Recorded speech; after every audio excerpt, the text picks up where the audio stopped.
অবাধ বেদখলকাৰীৰ কবলত ৰাজ্যৰ হাজাৰ হাজাৰ বিঘা সত্ৰভূমি।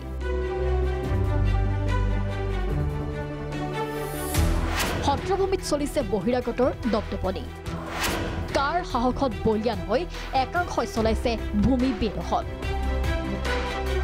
সত্ৰৰ ঐতিহ্য ৰক্ষাৰ স্বাৰ্থত একত্ৰিত একাংশ সত্ৰাধিকাৰ ভকত বৈষ্ণৱ।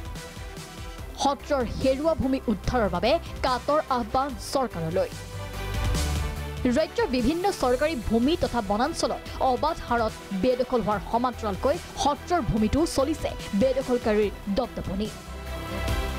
অবাধ বেদখলৰ ফলত ৰাজ্যৰ বহু সত্ৰ নিশ্চিহ্ন হোৱাৰ ফলত সত্ৰৰ এলেকাধীন বহু মাটিত এতিয়া পূৰ্ব বংগীয় লোকৰ আগ্ৰাসন চলাৰ অভিযোগ উঠিছে, যাৰ বাবে চৰম নিৰাপত্তাহীনতাত সত্ৰৰ ভকত বৈষ্ণৱ। আমাৰ সত্ৰৰ যিকেইখন সত্ৰ আছে, বসবাস কৰা যিসকল ভকত আছে, তেওঁলোকে এতিয়াও যেন সম্পূৰ্ণ নিৰাপত্তা যেন পোৱা নাই। বিশেষকৈ ঔদ্যোগিক অঞ্চলসমূহত যিখিনি সত্ৰ আছে, সেই সত্ৰসমূহৰ যিখিনি মাটি বেদখল আছে, সেই বেদখলীকৃত মাটিখিনি আজিও উদ্ধাৰ হোৱা বুলি ক'ব নোৱাৰি। ঠায়ে ঠায়ে কিছু উদ্ধাৰ হৈছে বা বেদখল মুক্ত কৰা হৈছে, কিন্তু বহু অন্য সত্ৰ আছে বৰপেটা জিলাখনত যি আজিও সম্পূৰ্ণ ৰূপত মুক্ত হোৱা নাই। এয়া বৰপেটাৰ সুন্দৰীদিয়া সত্ৰৰ চৌহদৰ পৰিৱেশ।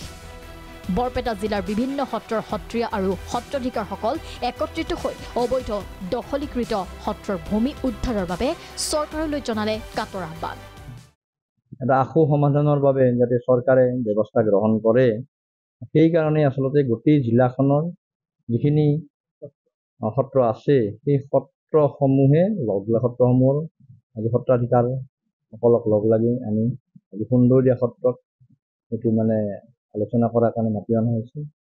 আমি আমাৰ আলোচনাৰ জৰিয়তে আমি চৰকাৰৰ ওচৰত এটাই আবেদন জনাম, চৰকাৰে যাতে আমাৰ যি নিৰাপত্তাহীনতা আৰু আমাৰ যিখিনি সত্ৰৰ বেদখলীকৃত মাটি, সেই মাটিখিনি যাতে উদ্ধাৰ কৰিব।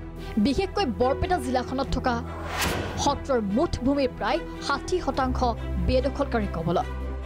ৰাজ্যৰ সত্ৰসমূহৰ ভূমিৰ চৰজমিন পৰ্যবেক্ষণ আৰু অধ্যয়নৰ ভিত্তিত প্ৰকাশ পাইছে সত্ৰসমূহৰ ভূমি বেদখলৰ তথ্য।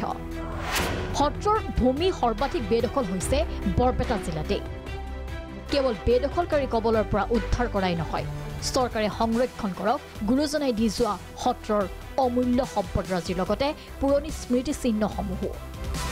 সুদৃঢ় কৰক সত্ৰৰ আন্তঃগাঁথনিও। আমাৰ যিখিনি সত্ৰসমূহ আছে, এই সত্ৰসমূহৰ যিখিনি বেদখলকৃত মাটি, সেই বেদখলকৃত মাটিখিনি আৰু লগতে সত্ৰৰ যিখিনি আমাৰ আন্তঃগাঁথনি বা যিখিনি পুৰণি স্মৃতিচিহ্ন, যেনেকৈ ধৰক গুৰুজনাসকলৰ যি গৃহবিলাক আছিল, সেই গৃহবিলাক কিছুমান আজি পৰিত্যক্ত অৱস্থাত আছে।